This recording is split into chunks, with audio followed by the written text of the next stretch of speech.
की बरतिया ओ हिमाचल नगरी रे बाबा, हिमाचल नगरी, हिमाचल नगरी रे बाबा। अरे परिछन खातिर अपनी मैया, परिछन खातिर आरती मैया थाल लगा के लाई। शिव शंकर के भेष को देखकर मन मन ही घबराई। शिव शंकर के रूप को देखकर मन में घबराई। कैसे बीतेगी उमरिया हिमाचल नगरी, कैसे बीतेगी उमरिया। और महाराज भगवान शिव के रूप गण प्रेत भूत आने से पहले नारद जी आ गए। सोचे कि सब हम काम बना दे भाई, विवाह हम ही करवा रहे हैं। तो भगवान शिव जब आए तो मैना बड़ी प्रसन्न हुई। मैना कही बाबा बारात अभी कितनी दूर आने को, कितने समय? बोले बस अब आने वाली हूँ मैया। अरे बाबा तुम्हारे उपकार को हम कभी नहीं भूलूंगी। तुमने हमारी बेटी का कितना बढ़िया दूल्हा ढूंढे हो, बहुत मेहनत की हो। भगवान नारद जी कहे हाँ मैया, लेकिन तुम्हारी प्रशंसा हम करते थकती नहीं हूँ। नारद जी कहे मैया जब हमेशा प्रशंसा करती रहो तब ना। मैया ऐसा है कि मेरे पास बहुत काम है, तुमको पता है, यहाँ जाना वहाँ जाना। बोले हाँ। नारद जी सोचे कि अब भोले बाबा की बात आ रही है तो हमको कहीं गाली न मिले, इसलिए पहले गाली तो मिलेगी लेकिन पहले हम यहाँ से 3 से 5 हो जाए। तो नारद जी कहे कि माता आपको तो पता है मेरे बहुत काम धाम है, तो मैं चलूँ? हाँ बाबा। अरे जाओ बाबा। अब जैसे नारद जी सटके वैसे भगवान शिव के अब गण आ गए। और पहले मैया तो शिव को नहीं देखी, नंदी को देखी। तो नंदी के परिछन पूजा हुआ। भगवान शिव कहे कोई बात नहीं, हमारा हो पूजा न हो, पहले नंदी का तो हो जाए। नंदी का पूजा हुआ। और भगवान शिव को जब मैना अपने क्या बोलते हैं दमाद, अपने दमाद को देखी तो भगवान शिव के जो सर्प थे वो फुफकार मारे। जैसे फुफकार मारे तो मैना तो घड़ा में जल रखी थी, दीपक जल रहा था, दीपक बुझ गया, घड़ा गिर गया और धड़ाम से जब पार्वती मैना गिर गई तो सब गड़बड़ हो गया महाराज। घड़ा भी फूट गया, दीपक बुझ गया, मैना चेत हो गई, गिर गई। अब मैना कुछ देर में सब लोगों ने मैना को सचेत किए।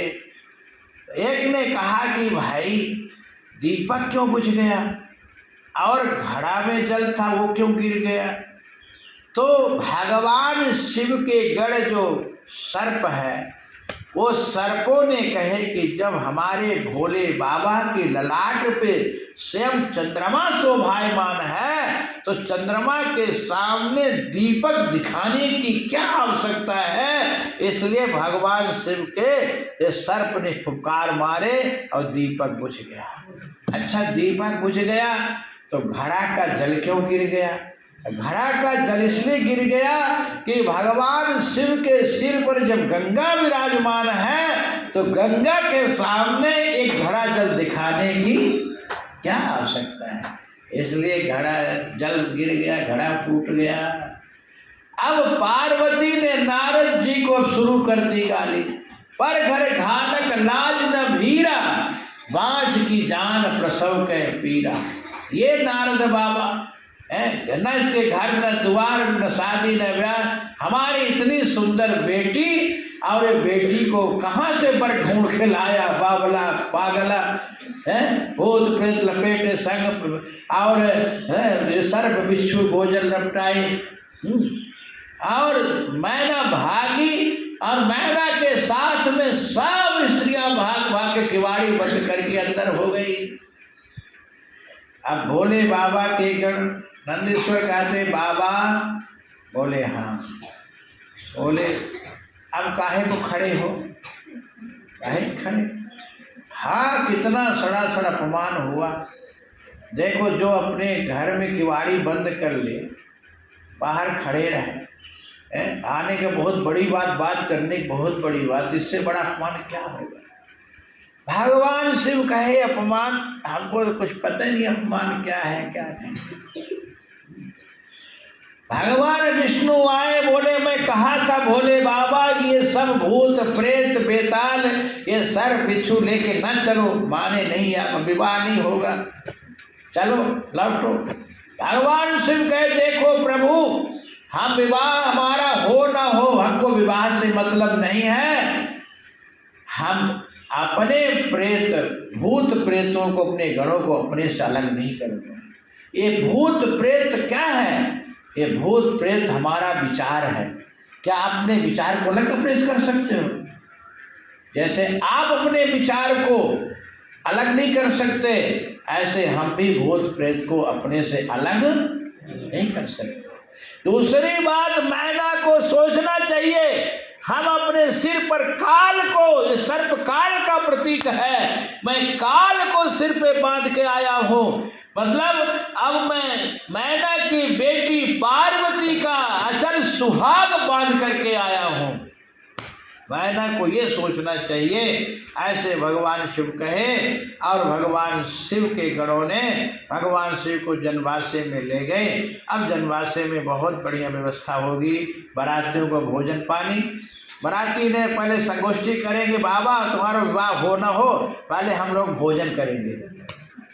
राम जी के बारात में पहले शादी हुई फिर भोजन होता है। अच्छा, शादी में पहले भोजन थोड़ी होता है, पहले शादी होती, विवाह होता है, तब फिर भोजन होता है। होने लगा पहले। हाँ, ये हो गया प्रथा। और आगे सोचे कि देवता लोग, हो सकता है शिव के शादी ना हो इन भूत प्रेत पतंगों में, हम लोग भूखे मरेंगे। कहाँ कोई कहा था तुम्हारी शादी होना, भूखे थोड़ी मरेंगे, लाओ भोजन करें। तो पहले भोजन होगा, फिर विवाह होगा। कल आप सुनना, आनंद लेना। बोले सच्चिदानंद भगवान की। और कल कथा भोले बाबा के विवाह के बाद विश्राम भी हो जाएगा, कल 25 तारीख है। हर हर महादेव शंभो।